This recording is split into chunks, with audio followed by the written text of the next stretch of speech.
Thank you, Chair. It's not that comfortable, but it is a beautiful day in Alberta and a beautiful riding of Sherwood Park, Fort Saskatchewan. And I wanted to maybe just zero in on a quick sort of summary of the Green Slush Fund scandal that we're adjudicating today at the Public Accounts Committee. So you have a fund that is giving money to companies ostensibly related to green technology, but you have in reality board members handing out this money, giving it to companies that they own. You have a group of well-connected insiders who have been placed on this board who are saying, okay, let's give a bit of money to Bob's company over here, Bill's company over there. Oh, my company could use some money too.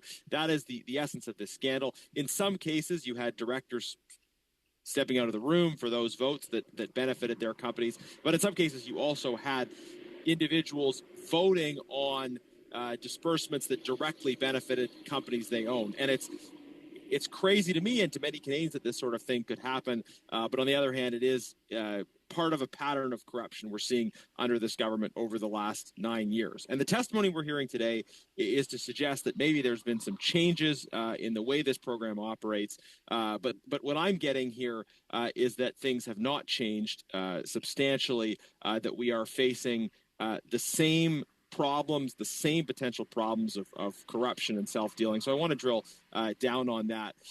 You have an interim board right now at the Green Slush Fund that is making decisions about where these disbursements go. Do any members of the current interim board have personal investments in companies that have received money, that could receive money in the future, that are seeking money? Do any current members of that interim board have those kinds of investments?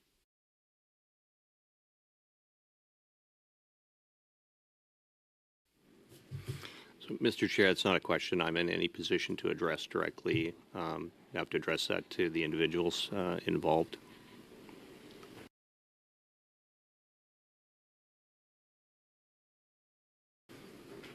I'm sorry, you can't answer that. We're here adjudicating the question of conflict of interest of board members, and I'm asking you: do any of the current members of the interim board have issues of conflict of interest?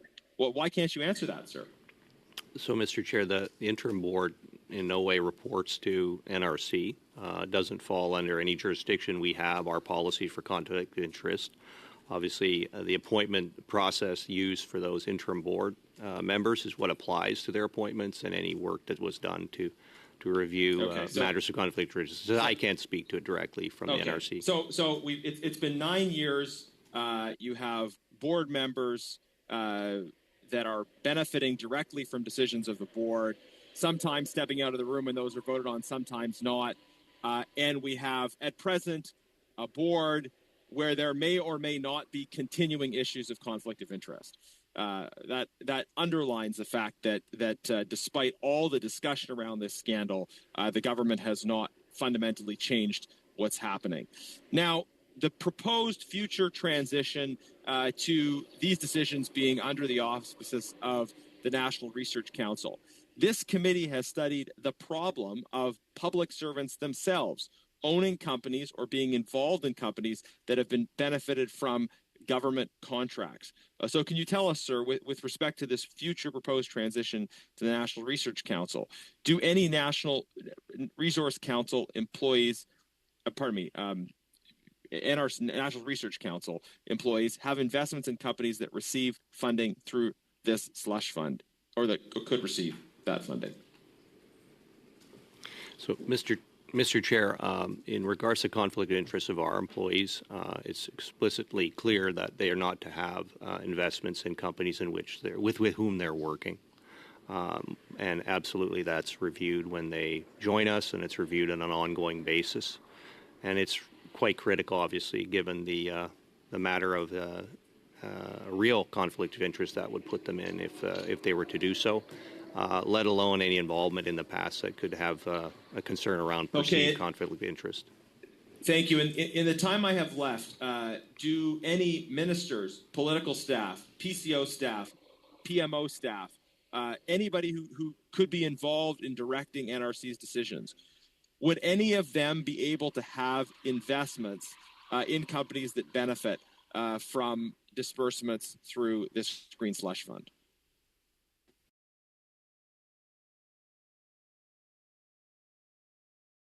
Mr. Chair, I think, as far as how I can answer it is the administration of program at the National Research Council is conducted by our staff, and it's under their professional judgment in the but system we I have. think the public would still like to know, and just a yes or no. Would PCO employees, political staff in the minister's office, ministers, PMO employees be able to have these kinds of investments benefiting from the slush fund? Mr. Chair, I can't really speak yes to any no. given employees that are not under my care or responsibility in their offices, but they don't have anything to do with our administration and decision-making on investments we make of public funds. Thank you. Mr. Genuis, that is the time. You will have an opportunity again to revisit this. Turning now to Ms. Bradford. Ms. Bradford joining us virtually as well. You have the floor for 5 minutes.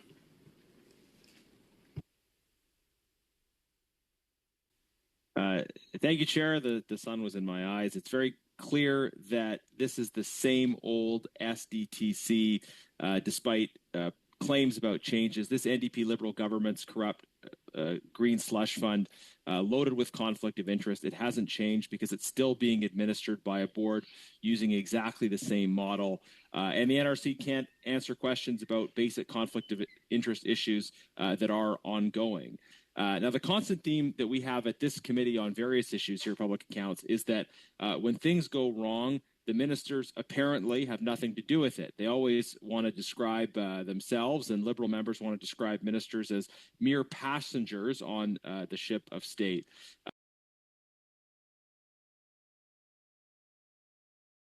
I'm sorry to see that likely at the industry file, we have yet another Liberal minister that seems to be more focused on leadership campaign preparations than on governing. I want to ask specifically, Minister Champagne has said, as Mr. Brock talked about, that there would be enhanced monitoring during the interim period and changes to contribution agreements. When the minister said that, was he telling the truth?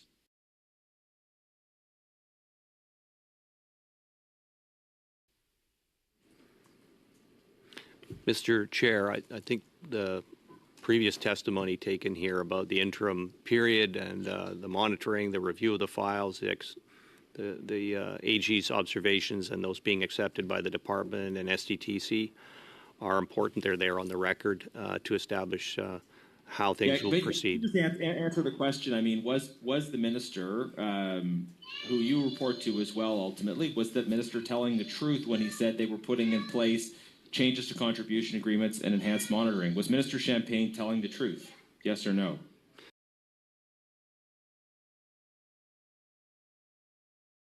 So, Mr. Chair, the minister's actions are there on the record in terms of suspension of funding, putting in place a new interim board and a process to review the recommendations that have been made, particularly the Auditor General's report, and take appropriate action on that, and then subsequently to have it transferred to us. I'll stop you there. I mean, I asked you the question twice, and you can't tell me clearly that the minister that you report to was telling the truth, which suggests he wasn't. And hopefully we'll have him before this committee so that he can give an answer directly to that, because he made some claims about changes at SDTC that just don't seem to have actually been made at all. Now, I want to ask about bonuses. Have bonuses been paid to executives, directors, managers that have been working on this green slush fund? Are people that are working on this receiving bonuses? So, Mr. Chair, I'm not in a position to address bonuses of SDTC or its employees. I think those questions have to be addressed to the organization itself to provide an answer for the members. Okay, but so you're supposed to be taking over administration of it. So should those bonuses be paid? Will you recommend that they not be paid? What's your position on that going forward?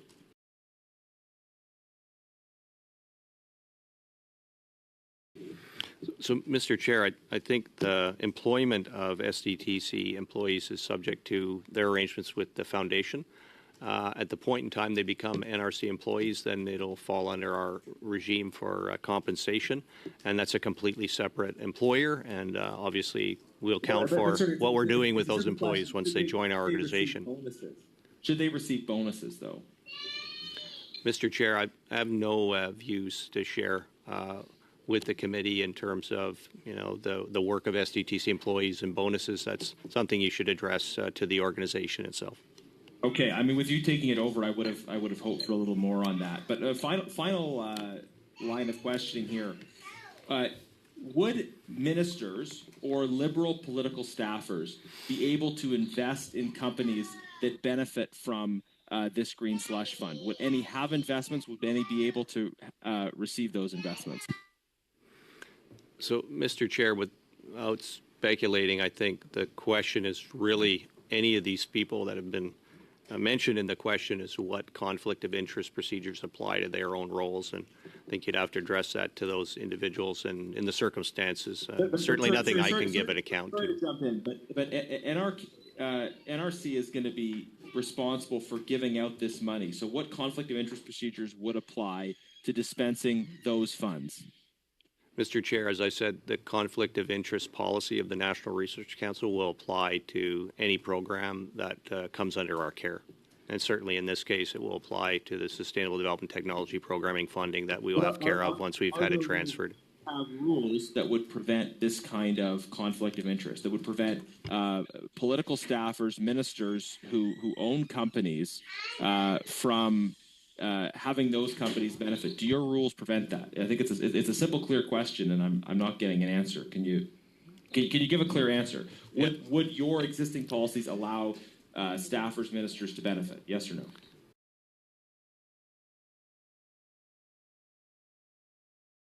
Mr. Chair, the conflict of interest policy of the NRC and our administration of funds is taken place by professionals. They'll direct funds where there's eligibility and benefits for Canadians, and with the application of our conflict of interest policy to their activities.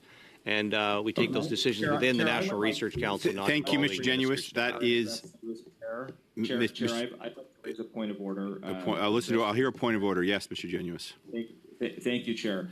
I think I pretty clearly and repeatedly asked the question that the witness pretty clearly refused to answer despite multiple attempts. I'd like to ask you to put the question to the witness and ask him to inform him of his obligations as a witness. I didn't ask if they had a conflict of interest policy. I asked what the policy is, and witnesses have an obligation to answer clear questions, especially when repeatedly asked over and over again in a clear form.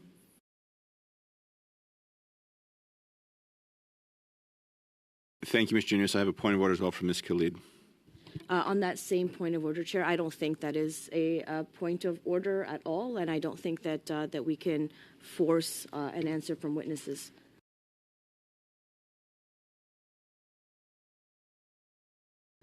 Well, I do have that ability. Having said that,